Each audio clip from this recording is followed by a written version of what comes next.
അങ്ങനെ രണ്ടാക്കും അങ്ങോട്ടും ഇങ്ങോട്ടും തിരിച്ചു മറിച്ചൊക്കെ ഡ്രസ്സ് ഇട്ട് കണ്ട് ഫോട്ടോ വീഡിയോ ഒക്കെ എടുത്തതിന്റെ ശേഷം ഷാമിലുണ്ട് ഇരുന്നാണ്ട് ക്ലാസ് എടുക്കുന്ന രണ്ടാക്കും കൂടി എന്താണെന്ന് വെച്ചാൽ അവന്റെ കൈമിലുള്ള വണ്ടി അങ്ങനെ ഓടിക്കലെന്ന് വണ്ടിയോട് കണ്ടപാടെ തന്നെ നമ്മളെ കാക്കിയും താത്തയും ഷിറ്റിൽ ഈ ചെറുക്കണമാര് ഷാമിലിനെ കണ്ട് പൊതിഞ്ഞിക്കണേ ഇപ്പൊ ഷാമിൽ നോക്കണ്ട ഹീസ് മൈ ബ്രദറിലാണ് കൈസ് അങ്ങനെ അവളെ വണ്ടി റോട്ടിലിറക്കിയാണ് ഓടിക്കാൻ സെറ്റ് ആയിക്കണേ ഷാമിലോട് എത്ര ചോദിച്ചിട്ട് അവരെ കൈമിലോട്ട് കൊടുക്കാതായപ്പോൾ ഒരു ചേച്ചിട്ട് നമുക്ക് റോട്ടിൽ ഇറങ്ങുമ്പോൾ പിടിക്കാന്ന് വണ്ടി റോട്ടുമൊക്കെ വെച്ചപ്പോൾ 100-110 അതാ പോകണം രണ്ടാളും അതിന്റെ പിന്നാലെ പിടിച്ചിട്ട് ഒരാൾ ഓടിയിട്ട് ഒരാൾ മുട്ടിൽ കഴിഞ്ഞിട്ട് അതിന്റെ പിന്നാലെ പോകണം നമ്മളെ കാക്കാനേക്കാളും മുന്നിൽ താത്തെത്തിയപ്പോഴേ നമ്മളെ കാക്ക കണ്ട് പകച്ചുപോയി ഓനങ്ങട്ട് അവിടെ സ്റ്റെക്കായി ഈ പെണ്ണങ്ങനെ എന്നെക്കാളും മുന്നിലെത്തി ആലോചിച്ചിട്ട് അവസാനം നമ്മളെ ലീത തന്നെ പിടിച്ച് വണ്ടി കണ്ട് ലീതാത്ത പിടിച്ചപ്പോൾ നമ്മളെ ലൂക്കാക്ക് ഓടി പോയി കണ്ട് ഷാമിലിനോട് കണ്ട് പരാതി പറയുന്നുണ്ട് ഓനക്ക് വണ്ടി കിട്ടാത്ത സങ്കടമാണെങ്കിൽ ദേഷ്യമാണോ ആവോ ഓ മേ പോയി കണ്ട് പരാതി പറയാൻ പോകുന്നുണ്ട് ലൂക്കാക്ക് പരാതി പറഞ്ഞ സ്ഥിതിക്ക് ഷാമിൽ എന്താക്കി ഫസ്റ്റ് മുതൽ ഒന്നും കൂടി വണ്ടിന്റെ റോട്ടുമിൽ ഇറക്കി ഇപ്രാവശ്യം ഞാൻ വണ്ടിനെ പിടിക്കും നോക്കാലോ വിചാരിച്ചു കണ്ട് അങ്ങനെ രണ്ടാളും പൊരിഞ്ഞോട്ടാണ് വണ്ടിന്റെ പിന്നാലെ ഇതൊരു ഓട്ട മത്സരമായിട്ട് നമുക്ക് പരിഗണിക്കാന്ന് ആരാ ജയിക്കാന്ന് കാണാലോ നമുക്ക് അങ്ങനെ ഓട്ട മത്സരം എന്ന് പറയാൻ പറ്റില്ലല്ലോ ഇതിന് കാരണം ഒരാൾ മുട്ടിലല്ലേ അപ്പൊ അങ്ങനെ ഓട്ട മത്സരം അങ്ങനെ രണ്ടാമത് നമ്മളെ ലീതാത്ത വിജയകരമായിട്ട് വണ്ടിനെ പിടിച്ചിരിക്കുന്നതായി അറിയിച്ചുകൊള്ളുന്നു ഓളോട് പറയണേ മനസ്സിലായില്ല ഓടിയിട്ടൊന്നും ഒരു കാര്യമില്ലാന്ന് ഓളെ വണ്ടി പിടിച്ചുകൊണ്ട് ഓന്റെ മുന്നിൽ നിന്നാണ് മെയിൻ ആവണേ പക്ഷെ നമ്മളെ താത്ത വിചാരിച്ച മാറിയല്ലോ കേട്ടോ ചെറിയൊരു പ്രശ്നമാണ് പറ്റിക്കണേ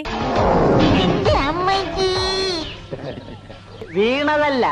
സാഷ്ടാംഗം പ്രണമിച്ചതാ ഒന്ന് മെയിനാവാ നോക്കിയതെന്ന് പക്ഷെ ചെറുതായിട്ടൊന്ന് പാളിപ്പോയി ഞാൻ വിചാരിച്ച ലൂക്കാനെ നിർത്താൻ കണ്ടപ്പോൾ ഓളെ സമാധാനിപ്പിക്കാൻ പോയതാണ് പക്ഷെ അല്ല ഓനാ ഗ്യാപ്പിലെ വണ്ടി അടിച്ച് മാറ്റാൻ പോയതാണ് ഇങ്ങനത്തെ സന്ദർഭത്തിലൊക്കെ ഓളർന്ന് കിട്ടുള്ളൂ എന്ന് എനിക്കറിയാം നമ്മുടെ താത്താൻ അപ്പത്തേക്ക് ഷാമിൽ വന്നാണ് എടുത്ത് അല്ലെങ്കിൽ ഫുള്ള് കരഞ്ഞ അൽമ്പാക്കുവേനും അപ്പൊ എന്റെ കരച്ചിൽ മാറുമ്പോഴത്തേക്ക് ഞാൻ കുറച്ചേരം കളിക്കട്ടെ അറിഞ്ഞുകൊണ്ട് ആ വണ്ടി കൊണ്ട് പോകണോ എനിക്ക് ശരിക്കും അവസരങ്ങൾ എങ്ങനെ മുതലാക്കണ്ടി നമ്മളെ ലൂക്കാക്കാൻ ഒരു സന്തോഷം കാണണ്ടേ ഇപ്പോഴെങ്കിലും നീ വണ്ടിനെ തൊടാൻ പറ്റില്ല പറഞ്ഞാണ്ട് നമ്മൾ കാക്കണ്ട വണ്ടി കൊണ്ട് കളിക്കാണ്ട് തന്റെ കരച്ചിലൊക്കെ മാറിക്കാണ്ട് ഓടി വന്നിക്കണോള് അങ്ങനെ ഇപ്പൊ ഞാൻ ഇല്ലാത്ത ഗ്യാപ്പ് നോക്കിയാണ് ഈ കളിക്കേണ്ട അറിഞ്ഞാണ്ട് പിന്നെ നമ്മളെ ലീതാത്താറിനെ നീ കുറച്ചേരം ഞാൻ ഓപ്പറേറ്റ് ചെയ്തിട്ട് വണ്ടിനെ അറിഞ്ഞാണ്ട് അതിന്റെ കൺട്രോളറൊക്കെ പിടിച്ചിരിക്കണോള് നമ്മളെ ലീതാത്താന്റെ പുതിയ സ്റ്റൈല് നടത്താട്ടത് മുട്ടില് നടത്താം ഒക്കെ മുട്ടിൽ കഴിഞ്ഞാണ് മടുത്തുക്കണേ എന്നാലോ നടക്കാനായിട്ട് ശരിയായിട്ടില്ല അപ്പോൾ കണ്ടുപിടിച്ച് നടത്താണപ്പത് അപ്പൊ ഇന്നത്തെ കളി ഇവിടെ അവസാനിച്ചിരിക്കുന്നു അപ്പൊ ഇന്നത്തെ ബൈ ബൈ സീ യു